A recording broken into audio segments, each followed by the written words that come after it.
This is our sixth lecture of people management, and today we will discuss about the two main learning objectives. The first one is explain the benefits of flexible working practices to individuals and organization. What is the benefit? What are the benefits of flexible working practices? Like how the much the employees are being satisfied for working in an organization, and what are the benefits of that satisfaction? The second one is using motivational theories, assess how the working environment impacts on people performance. These are the two basically learning objectives that we will discuss today. We will discuss some of the benefits of flexible working hours, and the second one we will discuss about some of the motivation theories, how they help out in making a good organization and making the policies and the working in the organization going smooth by. So the first one is what makes the workplace flexible. So what are the key points that is said that should be present in an organization, and that organization can be said that this company is allowing his employees a flexible working hours. So what makes a working environment flexible? Flexibility applies to the employees skills and functions in the company as well as to the company hiring and contracting practices. There's a mixture of both the employee skills and the contract and the policies that you share with the employees while hiring that employee.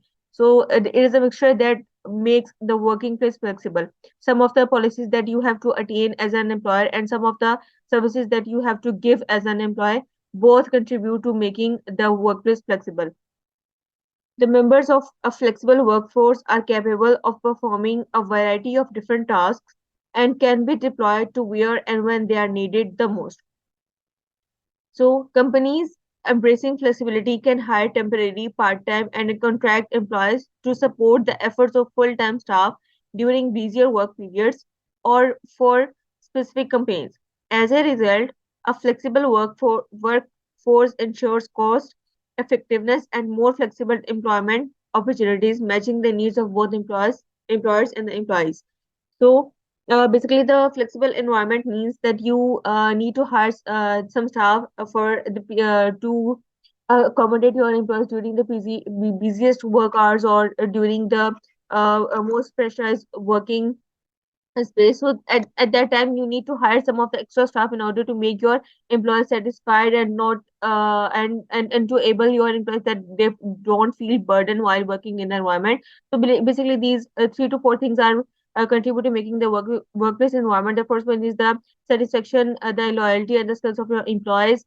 The pressure management, that policies, the leniency given to your employees, and the third one is hiring extra staff in order to make your workforce flexible and to make the burden lower on your employees. There are some of the benefits of flexible working hours for the organization. The first one is quality of the life. Rich working times and too narrow skills and training requirements often shut great talent out of the labor market.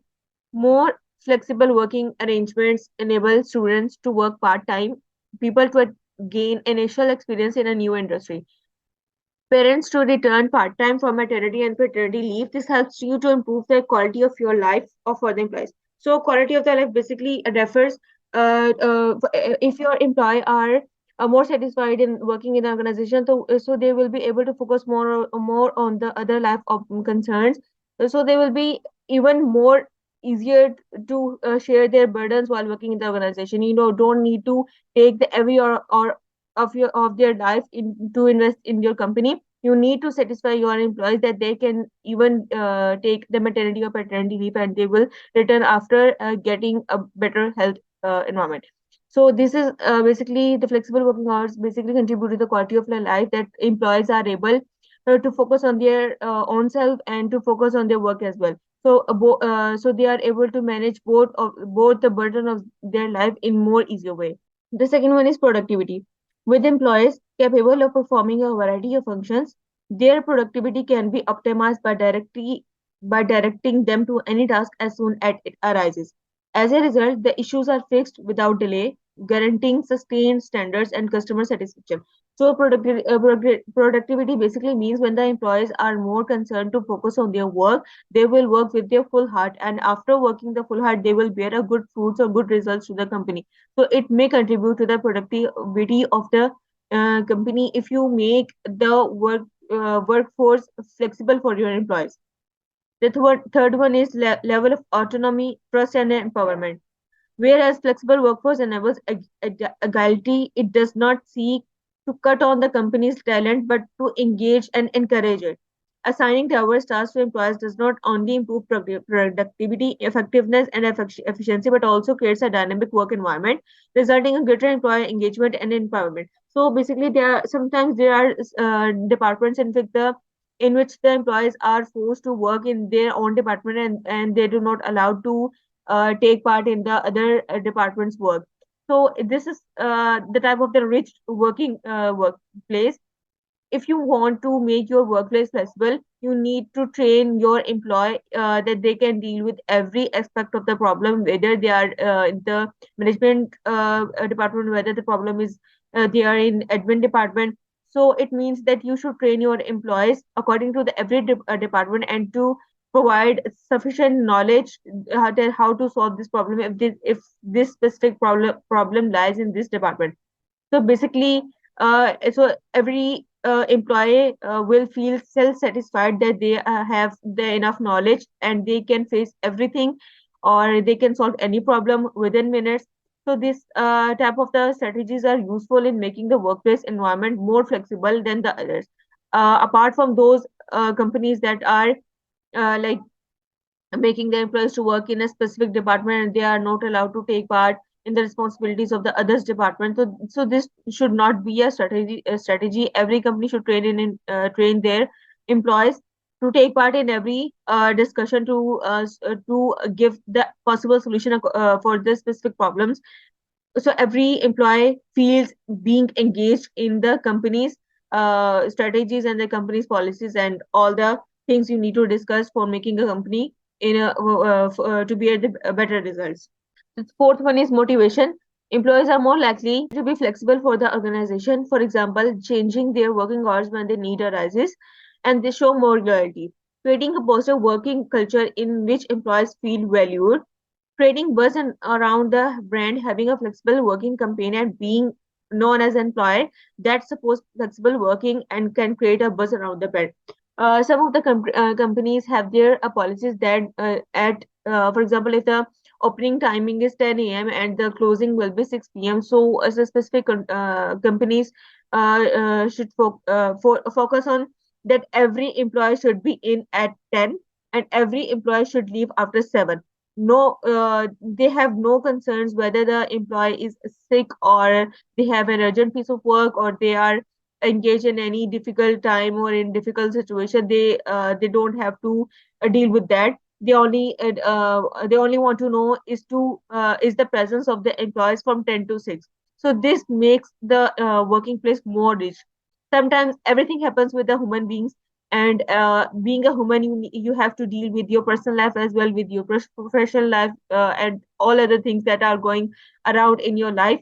So motivation, the most main concern of the motivation comes when your boss is friendly to you. He understands your problem, he understands your like concerns, whether you have to do this work on your priority list, and after that you will be there to complete your like remaining work. So the motivation comes when your boss asks to solve the problems first, and then you can work what is assigned to you, right? So every employee is motivated when he see that in this company I am being valued, I'm being recognized as a person who has problems. So motivation is the basic thing that every employee needs, whether it is in the form of work, whether it is in the form of the feedback, or whether it is in the form of the giving flexibility or leniency to the employees that they can work on something, and they after that they will work on the working assigned to them. The fifth one is need for facilities and the systems. Facilities management is important because it ensures a safe and comfortable work environment for people. A good workplace makes people feel well, energized, productive, and enthusiastic about their work. It will make them want to come to work and perform well once they are there. A poor workplace, by contrast, frustrates work, inhibits people productivity, and can even make them sick. So the workplace is also a physical manifestation of an organization brand, and many organizations use to recruit and retain both staff and clients. So here it means that you need to provide every facilities, every operating system to your employees that they need while working in the organization. For example, they need a laptop, proper sitting area, proper resting area, proper playing area. You need to provide the accommodation. You need to provide every facilities. For example, it relates to everything, whether it is in the form of the food, like for example, giving the snacks at 4 p.m. or giving tea, or whether it is in the form of accommodation, like you need to every employee should have their own table, own laptop, on everything, like for example, even a pen. So uh, ranging from the small thing to the bigger one, they should be provided with everything they needed while they have to work in the organization. So facilities and systems also plays a better role in the organization. For example, if you expect your employee that their task assigned to them should be completed, so you also should also contribute to make sure that everything is provided to the employee to complete that specific task. There isn't only one side contribution. You need to contribute on from both sides. So the need for facilities and systems holds the same importance as the other factors do. So these are some of the benefits that a flexible working place have to bear in the organization. Next, we will discuss the motivation theories. So Hawthorne studies in management. Hawthorne studies in the management refer to the modification of the employee behavior based on the perception that they are being observed by the management. Hawthorne studies are recognized for exploring the socio-psychological factors of human behavior as a strategy for managing employees in the workplace. It means Hawthorne study basically focuses on the idea that how the behavior of the employee changes when they observe that they are being observed by the high management, or there is something restrictions or strictness in on that specific day. They change their behavior, uh, which is totally opposite to the behavior that is being exhibited in the rest of the days. So Hawthorne studies basically focuses on how employee act in a specific way while giving them the instructions. For example, if I will discuss the Hawthorne effect is being generated in the organization. For example, if I as a CEO no decides one day that every employee should give their feedback, and every employee is and I restrict my every employee that they should give me a report of what they have done in the recent week. So at at this I decide that this day should be a Friday, and on Friday every employee should come and give me the report of what they have done, or what the task they have done in the recent a week. So on the Friday, every employee should be straight. Every employee is working on their task. Every employee is making their report. But I as a CEO see that in the rest of the days, every employee is lenient. Every employee is working on the task. Like no one is taking burden, no one is taking tension. Everybody is resting or something, working like a little bit and all that. So basically, I generate that Hawthorne effect in my organization. For example, if I like give the more specified example, Hawthorne studies Hawthorne studies and effects are manifested in the workplace every day. For example, on a typical day, Jenna posts approximately 10 reimbursements into an accounting platform before heading out to lunch at 12. So Jenna used to take lunch at 12, but before going to lunch, she uploads 10 reimbursements into the accounting platform or accounting portal. When the regional manager visited their office on Monday, Jenna decided to go lunch at 1 and had already posted 8 additional replacements into the system by 12. So here Jenna modified her behavior. For example, when if she came to know that our regional manager is going to visit our office on Monday, she decided to take their lunch later and upload 18 replacements in the accounting platform instead of the 10. So basically, this is the Hawthorne effect, that every employee recognizes that he or she is being observed in the workplace, so he or she modified his or her behavior. Jack is usually informal when lecturing his course on public policy. The dean of the school for which Jack is employed decided to drop in to observe a lecture. Jack changed in the tone of his lecture that day to one that was more formal and less interactive. So here is another example. Jack used to take the lecture in more lenient form, while the dean of the school decided to check out on the Jack that how efficiently he is delivering the lecture to the students. The Jack came to know that the dean is sitting inside the class, and I need to be more formal, and I should my voice tone should be higher, and I need to explain each and every point. So here the Jack modified his behavior. So these are basically two examples of the Hawthorne effect, how a Hawthorne effect is generated, and how the employees are restrict to modify their behavior. So next one is Maslow's hierarchy of needs. For example, Maslow's hierarchy of needs is a psychological theory gave by Abraham Maslow. The main idea of the Maslow's hierarchy of needs is that a person starts to satisfy their basic needs until he reach the need for self actualization. For example, he is good at work, he is good at food, he is good at safety, his mental health is good. So at the 5 points, he gave the 5 points that if the 5 points have been satisfied, the person is called a fully functioning individual. For example, he is mentally and physically healthy. In order to better understand what motivates human beings, Maslow proposed that human needs can be organized into hierarchy. This hierarchy ranges from more concrete needs such as food and water to abstract concepts such as self fulfillment.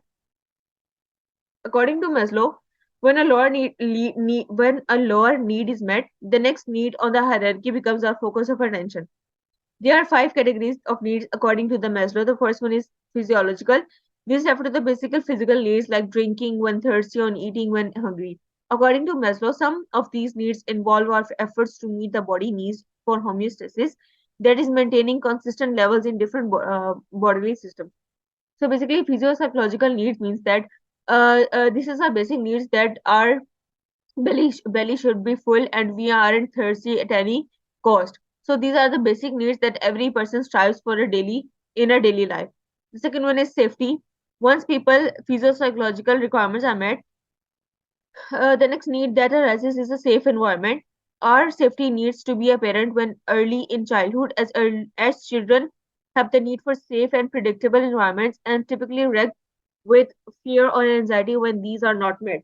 For example, the first one, when our physical needs is decided, our needs for safety is related to our mental health. For example, if we are not feeling safe in an environment, we will be anxious that I'm in a danger, or we are like in a continuous and we are continuously anxious that we are not safe in this specific environment, and I should be felt same in by living in our homes and all that.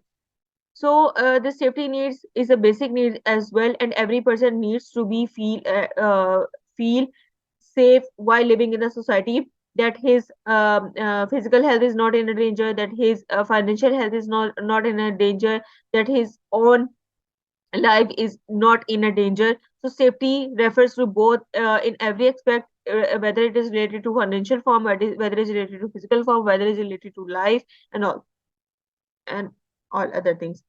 So these two both are our basic needs. The third one is love and belongingness.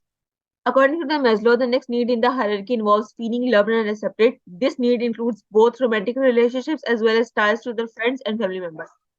For example, after your belly is full and after recognizing that you are safe, you also feel the need that you are being recognized and as an individual in your social place. So while living in a social environment, there is a need that you should feel safe and being loved and accepted by the every other person that is around you, whether it is your family member, whether these are your friends, and whether this is your spouse. So love and belongingness is also a basic need that needs to be satisfied. It refers to both your mental and physical health as well. Yes. Fourth one is self-esteem. Our needs involve the desire to feel good about ourselves. According to the Maslow, esteem needs include two components. The first involves feeling self-confidence and feeling good about oneself. The second one component involves feeling valued by others, that is, feeling that our achievements and contributions have been recognized by other people. So, self esteem is the component that is generated by the two forms. The first one is that we personally accept ourselves as a human being, and also our efforts and the achievements are also recognized as something by others. So, our self esteem is based on these two things, that we are satisfied with ourselves and others are satisfied with ourselves as well. The fifth one is self actualization. So after these four needs are being satisfied, which is the food and safety needs, the physiological needs, the safety needs, the love and belongingness needs, self esteem, there comes a point that you feel self actualization and you feel self fulfilled by you as a person. Self-actualization refers to feeling fulfilled or feeling that we are living up to our potential, that we are living the life we imagined, we are living the life that we expected, we are having all the things that we need in our life. So self-actualization basically is the highest hierarchy of the Maslow needs. So if there's any contradiction or if any other needs are not being satisfied, there lies a problem in your mental and physical health. So basically, Maslow's hierarchy of needs contribute to both mental and physical health of the individuals.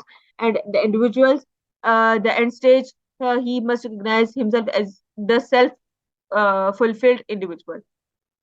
The third one, uh, motivation theory is Herzberg's theory. Frederick Herzberg, considered by many to be a pioneer in motivation theory, interviewed a group of employers to find out what make them satisfied and dissatisfied on the job.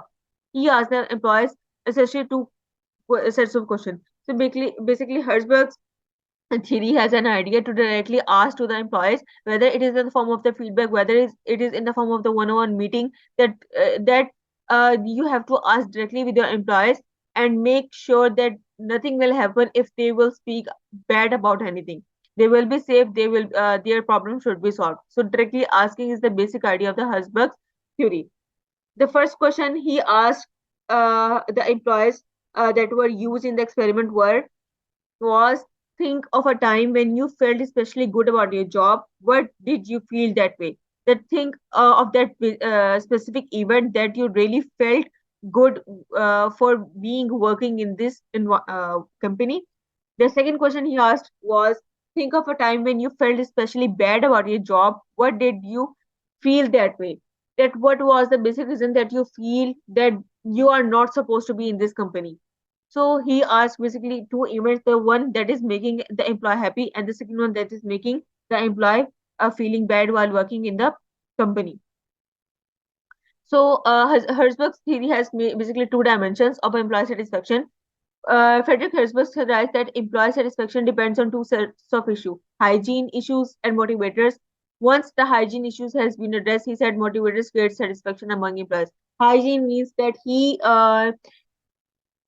knows that working in the company is safe for himself and safe for in terms of the financial concerns as well. So motivators is that you are giving to their employees, and the hygiene is that they are feeling inside in their own self. So when he feels that he is good to work in that environment, the motivators is said to be successful in making the employee satisfied with their work. The next motivation theory is race theory. According to the race, the intensity of motivation is central to understanding the development of personality traits. Race assumed that it is relatively easy to satisfy average desires because society is geared to meet our average needs. In the example of the motivate to social contact, a person with an average striving for this basic desire doesn't need to develop social special habits to regulate his experience toward an average amount of socialization. Individuals with either a strong or weak desire for social contact, however, must acquire habits that will help to satisfy their extreme needs. That like being self-fulfilled or our belly should be filled. For example, the needs of the food and the water is some of the basic needs that you are not supposed to strive for these two basic needs. Like for example, if you are earning member of a family, your family is making food for you, so indirectly your food and water, the most basic needs are being satisfied. Or you want to socialize, for example, if you are introvert person, still you need to socialize with your parents, still you need to be socialized with your siblings, because you as an introvert, this is your average line that you should need to be socialized in your environment, and you will satisfied after socializing with your family members. So these are the basic needs, and this is the basic average like a limit that you need to socialize, and this is the basic need that is satisfied indirectly or directly in the society, and we are not supposed to strive for that specific needs.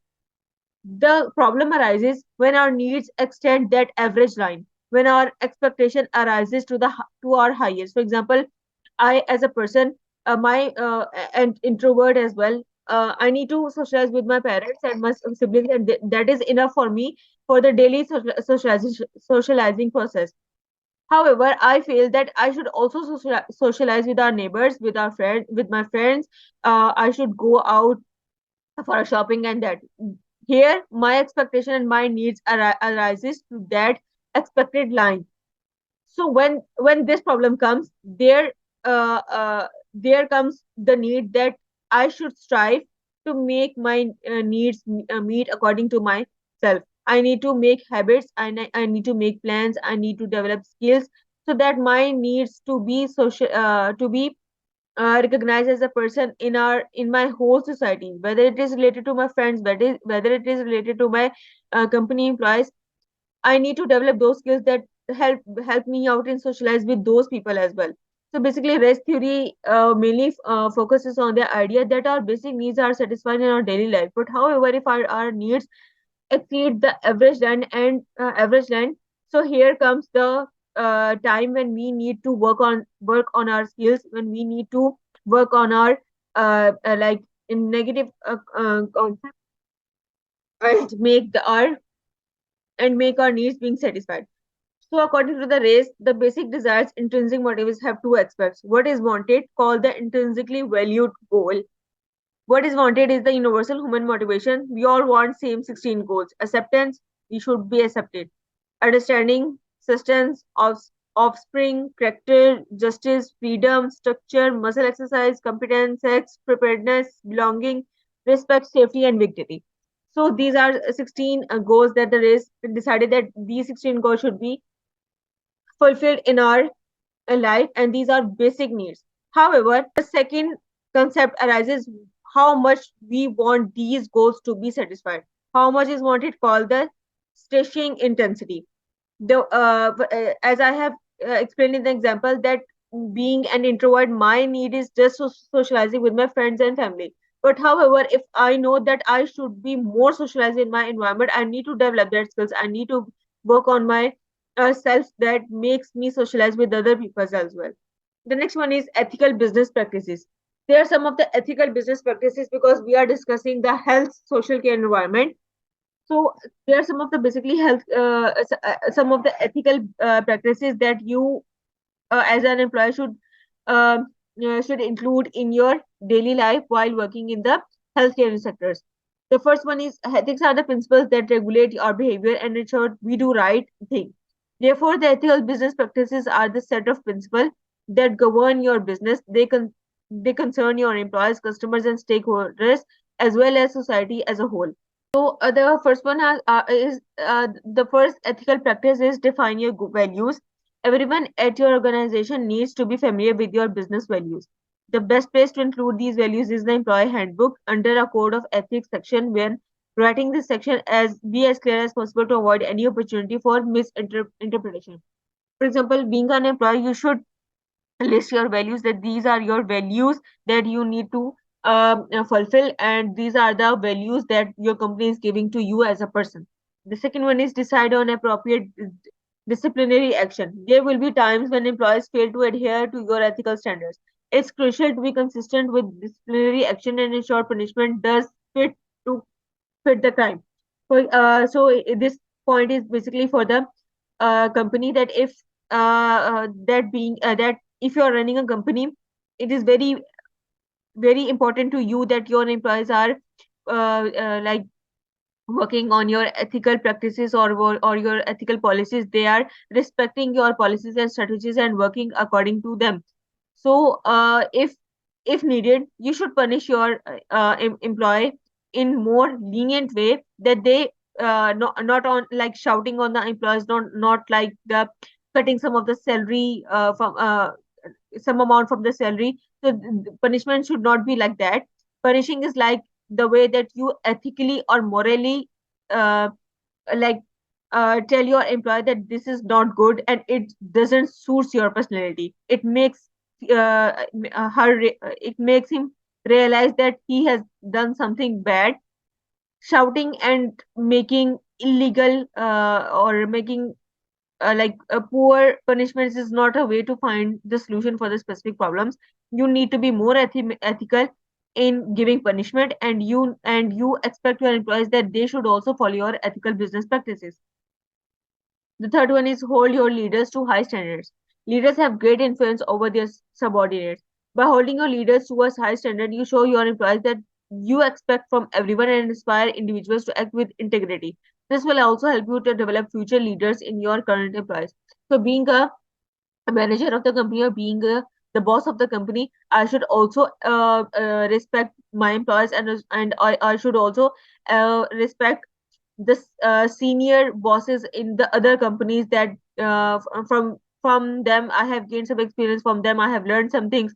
So being like indirect teachers, being our moral teachers, I as a boss respect my seniors, and I as a boss respect my employees as well. So it makes our leaders high standards, and it gives message to my employees that I, as a person, or I being a boss, is also respecting another one. So being a boss is not the highest person that you need to, like for example, you as a boss think that you are everything, and you are not going to tolerate at any cost with your employees. So this is not a thing. Being a boss is also a human being, and being an employee is also human beings. They both should be respected in both ways. And the fourth one is incentive ethical behavior. To increase ethical behavior, you need to use rewards as well as punishments. A reward can be as simple as praise in the face of a good behavior, particularly when it would be easy for an employee to act unethically. So incentive ethical behavior is that you give the feedback to your employees on their face that they are working good, or giving the incentive in a financial form as well. So the incentive can be in the both form, like giving a good feedback to the employees and giving the financial bonus to your employees. Both contribute to the motivation of your employees. The next is CRM. What is CRM? Customer Relationship Management. CRM is also a software. CRM, Customer Relationship Management, is basically a theory. And in response to that theory, a CRM software was recognized to work on the ideas that is given by the Customer Relationship Management theory. So CRM is a combination of practices, strategies, and technologies that companies use to manage, analyze customer interactions and data throughout the customer lifecycle. The goal is to improve customer service relationship and assist with customer retention and drive sales growth. So, for example, in CRM, you make the record of your clients, you make the record of your customers that came to you to buy your product, or that came to you to mere receive the information of your product that you are selling as a company. So CRM is, basically focuses on the customer relationship that they have made, that you as a company maintain with your customer throughout their life. All the data related to customer, their email contract, their contract details, their personal details, their documentation, everything is being like saved to be contact with your customer in future, or to remain in contact with your customer. So basically CRM software works on the same strategies. All the contact details, all the documentation has been uploaded to the CRM. So CRM updates that you should follow up on this client on this date, and you should make this task to be done for your customer on this date. And so CRM basically revolves around the customer to make the customer relationship work good. Why CRM benefits business? The benefits of CRM system apply to all type of organization, ranging from small businesses to large corporations. They include the following: enhanced customer service. Having customer information such as past purchases and interaction history easily accessible helps customer support representatives provide better and faster customer service. Trend spotting. Collection of and access to customer data let businesses identify trends and insights about their customers through reporting the visualization features. Automation. CRM systems can automate manual but necessary sales pipeline and customer support tasks. So basically, CRM benefits in both three ways: that you have the data to be accessible quickly, that you are psychologically ready, what type of counseling your customer needs according to the trending sales and purchasing of the products that you are selling. The next one is, what is sales motivation? Sales motivation refers to a salesperson drive, energy, and enthusiasm to achieve their sales targets. It keeps sales reps going even when faced with challenges and setbacks. When a sales team is motivated, they are more likely to go above and beyond average performance and produce outstanding results. So, sales motivation mostly lies in the corporate sectors where the incentive based system is established. For example, the salesperson is given the basic salary, and apart from the basic salary, they are confirmed that how much they sell this product in this month will get the. So sale, what is the motivation? Sale motivation basically refers to the term that it drives the salesman to just sell their products and to make a good revenue for the company. For example, sale motivation refers to a salesperson drive, energy, and enthusiasm to achieve their sale targets. It keeps sales preps going even when faced with challenges and setbacks. When a sales team is motivated, they are more likely to go above and beyond average performance and produce outstanding results.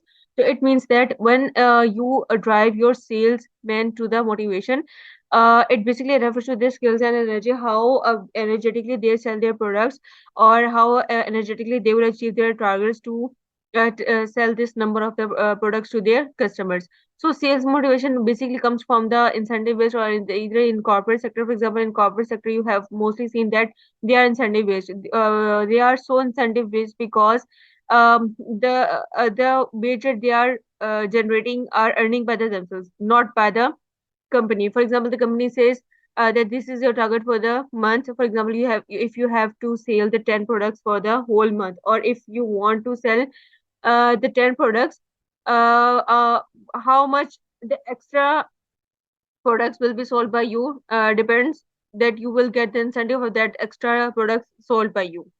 So the next here is, what happens if sale manager doesn't motivate their team? It's a really a drawback of the companies working together, because if the sales manager is would not motivate their teams, they're like they will realize that they are just generating the income that have been decided by the company for themselves, and not generating any incentives or extra amount of money for themselves. So this motivation, basically, which is really meant by the financial motivation, doesn't come from the managers. The sales team doesn't bother to sell the extra products or to make a good revenue for the company. So failing to motivate your sales team can have serious consequences. Sales people who lack motivation are less likely to put an extra effort required to achieve ambitious sales results, which can lead to missed opportunities and lost revenue. Moreover, sales people who don't feel valued or motivated are more prone to looking for new job opportunities, causing your business to lose valuable talent and experience. Increased employee turnover requires increased time and effort to recruit, hire, and train new employees. For example, if you are going to hire the new teams, you should consider that they are motivated enough to work on their revenues or generatives. For example, there's some person who drives the energy to sell the extra products of the company, but they don't get any reward in turn, and because of this, their motivation goes down, and they decided to leave the company and join the company that is based on that is incentive based. So this is the basically drawback. You lose your potential clients, you lose your potential employees, because you are not motivating or like appreciating your customers, or you are not motivating your customers, your employees as well. So it makes a big difference. So the next here is staff development. Staff development basically plays an important role in employee motivation as well. For example, staff development is defined as growth in individual skills, personal and effectiveness. For example, being a manager, your duty is not to give the task to your employees, but also to increase the valuability or the personality, or to groom the personality of your employees. You need to ask your employees that you can achieve this result in this way. You can earn a good name by if you are working like in this way. So basically, as a manager, you give a route path to your employees, that by working in these direction, or by working on your skills and values, you can have a good position at the end of the day. So, staff development basically refers to the duty of the manager, because the manager is the one who is handling all the tasks, and the manager is the one who is responsible for making their teams, for making their teams responsible, for making them motivated. Because if I, being a manager, motivate my employees, I will obviously earn a good name from them, and also a good name as a manager in the whole company area as well. So, being a manager, your goal is not only to hire employees to complete the work, but also to motivate them and to ask them to get work done in a proper way. So it can be beneficial to your company as well and to them as well. So career development opportunities include mentoring as well as informal and formal training. Whereas informal training maybe includes some type of activities or some type of feedbacks or some type of anything that makes an employee motivated. Or the formal training is the one which is given in one-on-one meeting, or in the given presentation, or the given task, or the slides and all that. So formal training is the one which is given in a formal setting, and the informal training is the one which is given in the form of any activities to the employees. So the role of staff members is to pursue growth by sharing responsibility for their development, developing with their supervisors, plans to acquire and enhance skills, assume responsibilities, and prepare for future opportunities. Right. So, what is the role of management? Is to encourage to be supportive of staff development by providing ongoing training. Obviously, it could be an informal training or it could be a formal training. And the other is designing jobs which are challenging. Here, the challenging means sometimes it always not everyone has learned everything from the lap of his mother. Everyone, whenever anyone face the challenges, he sometimes learns some things that could be valuable for them.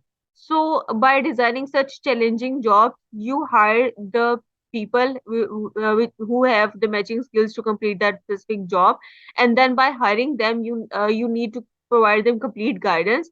So, after making the job a bit challenging, it realize the employees that they can it can raise a sense of realization that they can achieve this goal, and they can work on their weak areas, and they can work on their skills. So this is also maintaining or designing a challenging job. This is also a motivator factor to motivate those employees who doesn't feel self sufficient to complete a specific task. Right. So the third one is providing candidate feedback on performance. Feedback is very important. It is given in the form of finance, or it is converted in the form of verbal feedback to the employees. So giving verbal feedback and giving financial feedback both hold the same importance to the employees, because they feel encouraged and they feel good that they have done this work good. After after some time, they will they will try their best to work on this task more better than the previous one. Encouraging staff to learn and grow throughout their careers and pursue to appropriate career goals. So encouraging is very important, because after designing the challenging jobs and after giving them the formal training and giving them feedback, you can also provide guidance that you have to work on this personality side of yourself. You have to work on these skills of yourself, so you will get a good reward at the end. Offering or supporting education and training opportunities to enhance our individual performance and capacity even beyond their current position. Publicizing job opportunities so that individuals can pursue positions which they believe will advance their development. So publicizing here the job opportunities means that if the person is working in the account department, right? So he knows what is going on in account department and what tasks are assigned to the accountants. If if the same person who is working in the accounting department also feels interested to be work in the auditing department, you need to assess that if that person has the skills to complete the auditing task or not. If they have, you must provide a chance to that person so that he may use his skills or use his strategies to work in the audit department and perform well in that department as well. So you need to provide chances, you need to provide options to the every employee, so that every employee could have the feeling could have that feeling of the self-sufficient, that they can work in anything and they can solve any problem, and they can also they are all these challenging tasks are also providing them with a good result. What is supplier security? Here, security means the security. Basically, the supplier security basically refers to the term that you need to trust your supplier, that whether your supply is fake or not. So the question arises here: how does your organization select which suppliers to do business with? Like, if you are going to open the company that sells, if I can say, it sells the product of which, for example, you if you have opened a company that sells clocks, so the quality of the clocks is the relies on the battery of the clocks, how much is the life of that battery, or how much reliable is that. So you need to purchase that batteries in bulk from the company or the supplier that is selling those batteries. How do you know that you need to select? There are multiple choice options in the market. The one is selling a good quality battery, the other is selling the same quality battery but in lower prices, the third one is selling the lower prices product but with bad quality. So how you need to justify that this supplier is good for my company or this supplier is not? So there are some of the ways to communicate with those suppliers if they are on the distant places. For example, phone, fax and email, sometimes EDI, electronic data interchange systems are the methods most commonly used by the organization to communicate with their scattered networks of suppliers, right? So as a result, many organizations juggle multiple documents in the multiple formats, creating burdensome administrative cost. But what is more, they have on a hazy notion of the value in their suppliers add to their overall business, but there is a better, more automated way. So it means that if you want to connect with your supplier, which is distance from yourself, you need to use some electronic medium. You need to form some phone, text, or email, or you need to justify their authenticity from the Google as well if they are present as a company or if they are also or verified as a seller or not, right? So what is why is security important?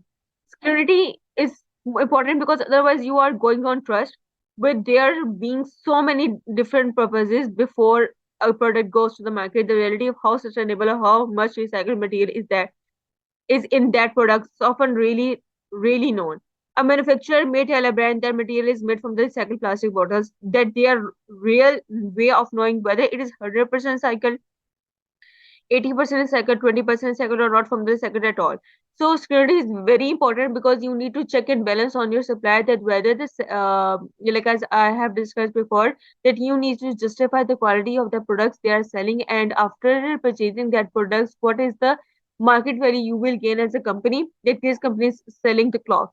So it basically depends on the quality of the batteries that you are going to buy from your suppliers. So it is very important to justify your supply that the products and the visibility of their supplier is authentic or not. So here are some of the distribution techniques that is very important. Distribution techniques here, they realize that the product that is generated or made at one place doesn't come from directly from the consumer to the client, right, or doesn't come from the producer to the consumer. It takes various steps to distribute between the clients. For example, if there is a cloth factory that is making, or if I give an example of the leather factory, okay, the one which is making leather bags, and the factory named with like some name with leather factory bags, right? So the one is the manufacturer.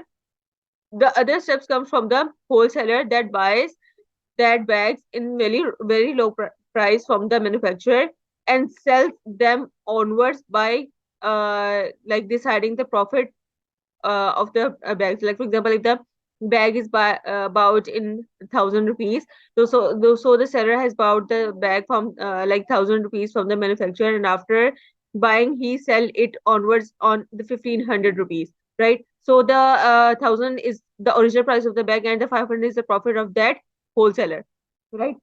The product of the leather bag is bought from the wholesaler. The shopkeeper buys that bag from the wholesaler at the price of 1,500 and further sells it on the price of 2,500, right? So here the 1,500 was the original price for the for the shopkeeper, and the upper 1,000 rupees is the profit of that seller. So it takes very different steps to, and from 2,500 the client buys that bag, right? So here it involves different major 3 4 steps that the bag is consumed by the main client, right? So there are very other distribution techniques that many mostly company use to distribute their products from the manufacturer to the clients. So the first one is direct distribution.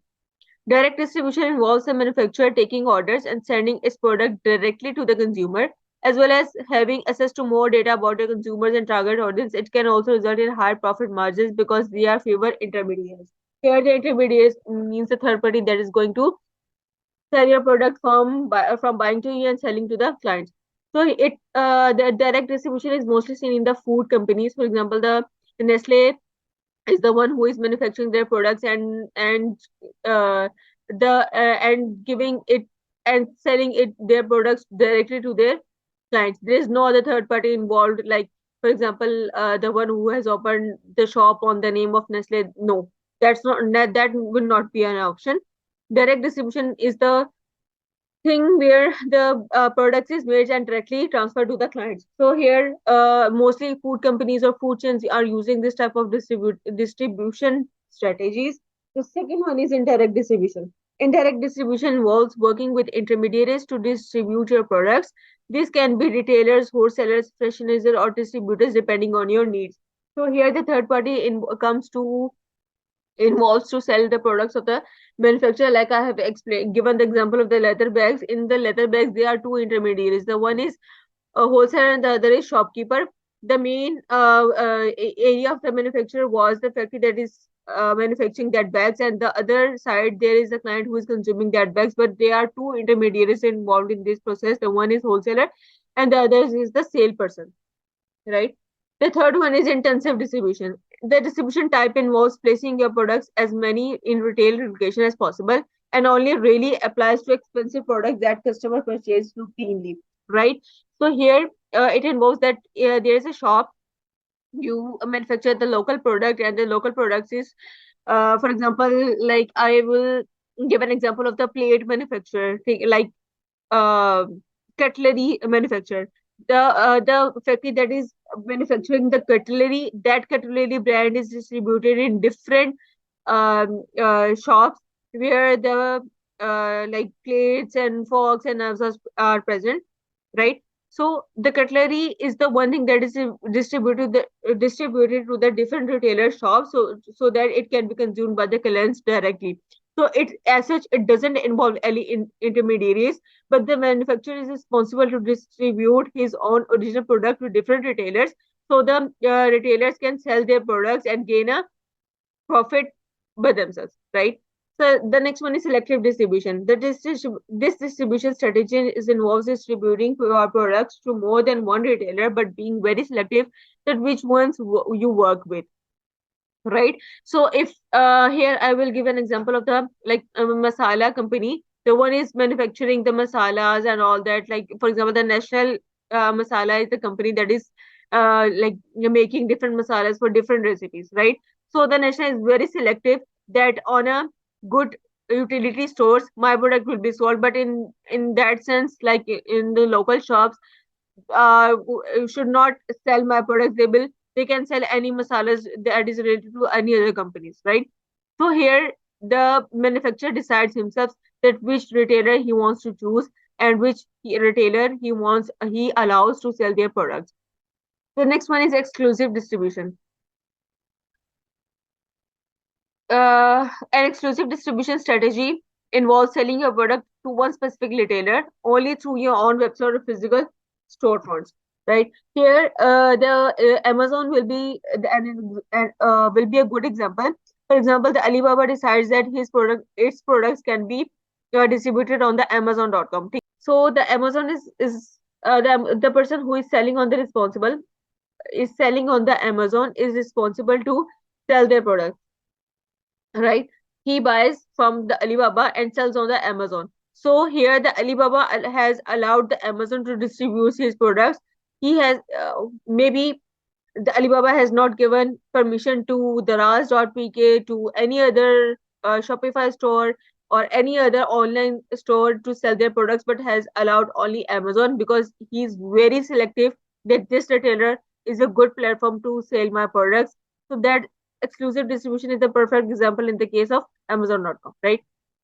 Whichever distribution you choose, the important thing is to refine your strategy and make sure it is efficient as possible in order to give your product the best opportunity to cross paths with the customer who needs it, right? So you can choose any distribution strategy based on the products or based on your own decision that how your main product will reach your clients, either directly or by involving the intermediaries. The last point is the impact of the employee motivation and performance. So this is basically the conclusion of today's whole lecture. What is the impact of the employee motivation on the performance? Most employees need motivation to feel good about their jobs and perform optimally. Some employees are money motivated, while others find recognition and personally motivated. Motivation levels within the workplace have the direct impact on employer productivity. So here is the point that overall the motivation plays an important role on the employee's productivity, on the employee's skills, on the employee's values. It may increase their self efficacy, it may increase their self-esteem, and they will feel good by doing their jobs, and they will realize that they are on the right place and they are serving the right company, so they can utilize their skills more and can be said to be a beneficent employee, future employee for your company that will who will buy a good fruit to your company and will be a valuable addition to your company. So motivation plays a very important role since every organization wants to make best use of its financial and human resources, right? So here's the today's lecture. If you have any question, do let me know. I will clear that. Okay. If you will have any question in the future, do let me know. Please ask Ms. Kinza. If you have any questions, so she will deliver it to me and I will guide accordingly, right? So here's all for today's lecture. You can leave now.